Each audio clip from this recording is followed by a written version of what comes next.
Hello दोस्तों, welcome to माध्यमिक गुरुजी channel. दोस्तों, मैं आज आप लोगों को क्लास 9 में चल रहे फिजिकल साइंस का चैप्टर नंबर 2 बल एवं गति के बारे में एक्सप्लेन करने वाला हूं। बने रहिए हमारे वीडियो के साथ। यदि आप हमारे चैनल पर प्रथम हैं तो प्लीज़ हमारे चैनल को सब्सक्राइब कीजिए और बगल में बेल आइकन आता है उसे प्रेस कीजिए ताकि हमारा जो एजुकेशन वीडियो है आप तक पहुंचते रहे। दोस्तों, चलिए शुरू करते हैं। इस वीडियो में 2 पार्ट बनाया हूँ। पहला में इसका थ्योरेटिकल और इम्पोर्टेंट क्वेश्चन के बारे में वर्णन करेंगे और दूसरा जो वीडियो बनेगा इस चैप्टर से रिलेटेड कुछ न्यूमेरिकल प्रॉब्लम्स उसके बारे में चर्चा करेंगे। तो वो वीडियो को भी आप देखिएगा। पहले इस वीडियो को पूरी तरह से देखिए और सब्सक्राइब कर लीजिएगा चैनल को। इस चैप्टर में सबसे पहले हम लोग पढ़ेंगे विराम एवं गति। किसी वस्तु की स्थिति अन्य वस्तुओं की अपेक्षा समय के साथ नहीं बदलती है तो उस वस्तु को विराम कहते हैं। इसमें से विराम का एग्जाम्पल जैसे दीवार, टेबल इत्यादि। और गति किसे कहेंगे? यदि किसी वस्तु की स्थिति अन्य वस्तुओं की अपेक्षा समय के साथ बदलती हो तो उसे हम गति कहते हैं, जैसे चिड़िया का उड़ना, ट्रेन का चलना आदि।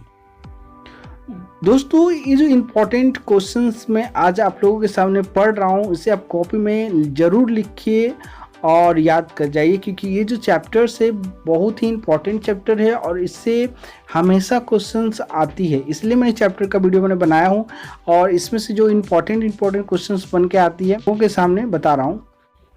इसमें से जानने का है कि विराम या गति दोनों परस्पर सापेक्ष है। मतलब कभी कभी ऐसा भी होता है कि कोई वस्तु गतिमान प्रतीत होती है जबकि वास्तव में वो विराम अवस्था में रहती है। उदाहरण के तौर पर यहाँ पे एक ट्रेन के बारे में बताया गया है कि यदि एक स्टेशन पे 2 रेलगाड़ी है ए एवं बी खड़ी है। अब बी जब चलने लगती है तो ए पर सवार व्यक्ति को लगता है कि उसकी गाड़ी चल पड़ती है क्योंकि वह बी के डिब्बों को गुजरते हुए दिखता है। मतलब इससे प्रतीत होता है कि वस्तु चल रही है लेकिन उस वस्तु विराम अवस्था में है। इसके बाद हम लोग पढ़ेंगे गति के प्रकार। तो पहला जो है गति वो रेखीय गति है। इसमें वस्तु सीधी या वक्र रेखा पर चलती है, जैसे बंदूक से छोड़ी गई गोली, समतल पर सरकता हुआ लकड़ी का टुकड़ा इत्यादि। अगला है वृत्तीय गति।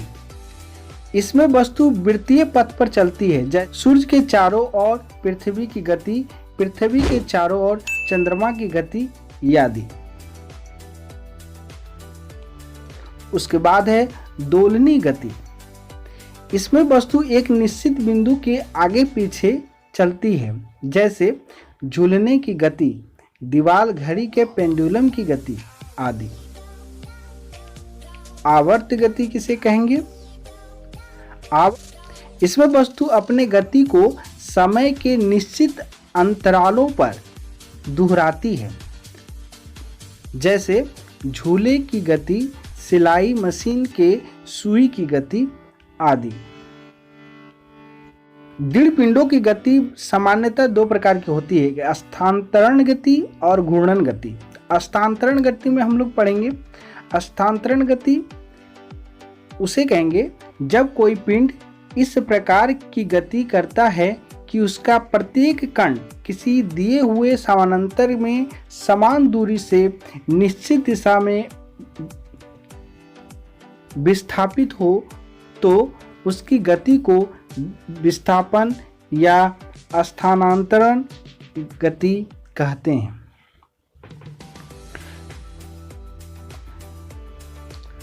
जैसे में एक स्टेशन से दूसरे स्टेशन के मध्य रेलगाड़ी की गति। आगे हम लोग पढ़ेंगे घूर्णन गति। जब कोई पिंड किसी स्थिर क्षय के पारित इस प्रकार गति करता है कि पिंड का प्रत्येक कण वृत्तीय पथ पर चल रहा हो तथा समस्त वृत्त के केंद्र उस अक्ष पर हो तो उस गति को घूर्णन गति कहते हैं। जैसे कि एग्जाम्पल आप दे सकते हैं, नट्टू का नाचना, पृथ्वी का अपने अक्ष पर घूमना आदि। इस चित्र के माध्यम से भी आप समझ सकते हैं घूर्णन गति की परिभाषा।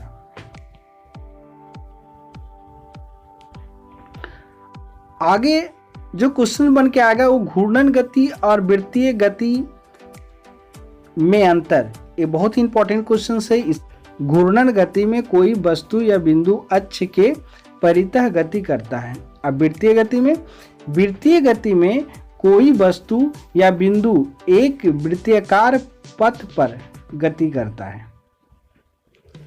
घूर्णन गति में वस्तु का दिग्विन्यास में परिवर्तन होता है।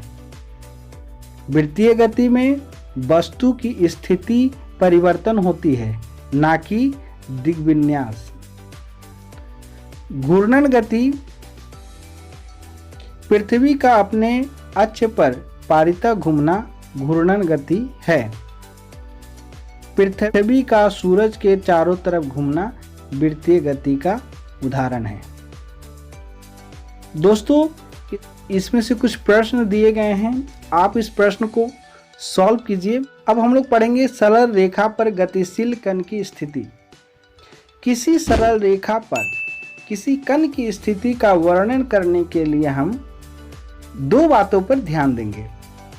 पहली बात है कि इस रेखा पर कोई मध्य बिंदु चुनना होगा। दूसरा, मध्य बिंदु से उसकी दूरी और दिशा बतानी होगी। एक नॉमरिकल प्रॉब्लम का स्टेज तैयार कर दिया गया है, इसलिए मैं जब हम नॉमरिकल प्रॉब्लम सॉल्व करूंगा तो मैं इसके बारे में डिटेल से बात करूंगा। आज मैं केवल डिफिनेशंस की बातें कर रहा हूं। तो ओडोमीटर, तो गाड़ी में एक यंत्र लगा होता है जो उनके द्वारा तय की गई दूरी प्रदर्शित करता है। इस यंत्र को ओडोमीटर कहा जाता है। अब आ जाते हैं विस्थापन। ये भी इंपॉर्टेंट क्वेश्चन है, ये भी एग्जाम में आते हैं। विस्थापन किसे कहते हैं? किसी निश्चित समय में किसी निश्चित दिशा में किसी वस्तु की स्थिति में होने वाला परिवर्तन उस समय में वस्तु का विस्थापन कहलाता है। इसे दूसरे शब्दों में इस तरह से लिख सकते हैं कि वस्तु की अंतिम तथा प्रारंभिक स्थितियों के बीच की सरल रेखीय दूरी को उस वस्तु का विस्थापन कहलाता है। इसका SI मात्रक मीटर होता है। के बाद जो डिफिनेशन बनेगा, औसत चाल। औसत चाल किसे कहेंगे?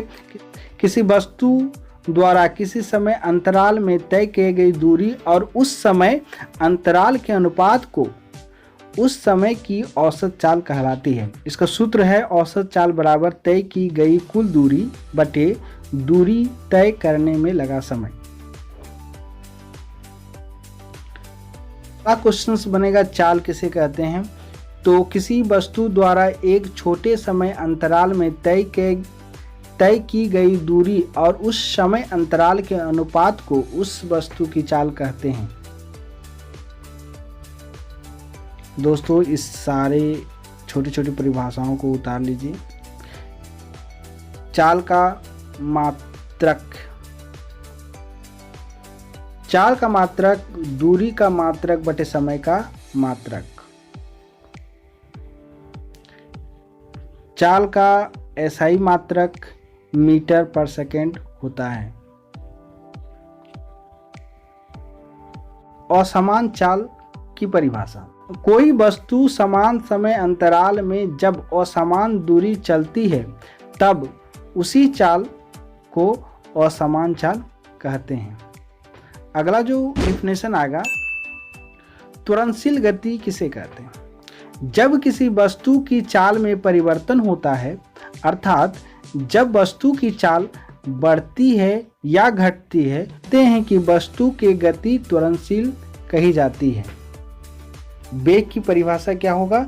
किसी वस्तु का वेग वह राशि है जो वस्तु की चाल और उसकी गति को दिशा देती है, अर्थात किसी वस्तु द्वारा इकाई समय में निश्चित दिशा में चली गई दूरी को ही वेग कहते हैं। वेग का एसआई मात्रक मीटर पर सेकेंड होता है।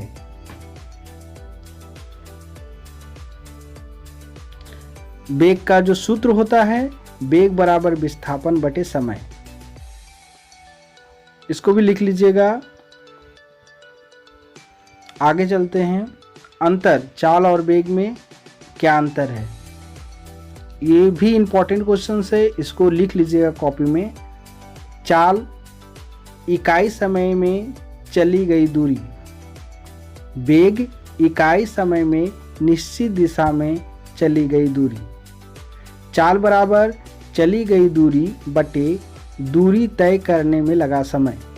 वेग बराबर विस्थापन बटे विस्थापन तय करने में लगा समय।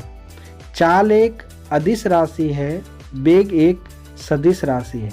चाल का परिमाण केवल दूरी या समय पर निर्धारित है, दिशा पर नहीं। वेग दिशा पर भी निर्भरशील है। चाल होने पर वेग समान हो यह आवश्यक नहीं है, और वेग एक समान होने पर चाल समान होती है। दोस्तों, इन सारे क्वेश्चनों को आप अच्छी तरह से लिखिए और याद कर लीजिए। अगले वीडियो में हम लोग न्यूमेरिकल प्रॉब्लम्स को सॉल्व करेंगे, वो भी आपके साथ बैठकर। तो मिलते हैं अगले वीडियो के साथ। दोस्तों, यदि आप हमारे चैनल पर प्रथम है तो प्लीज़ हमारे चैनल को सब्सक्राइब कीजिए और बगल में बेल आइकन आता है उसे प्रेस कीजिए, और इस वीडियो को अपने सहपाठियों तक शेयर कीजिए ताकि उन्हें भी इस वीडियो का ज्ञान प्राप्त हो। मिलते हैं दोस्तों अगले दिन किसी दूसरे वीडियो के साथ।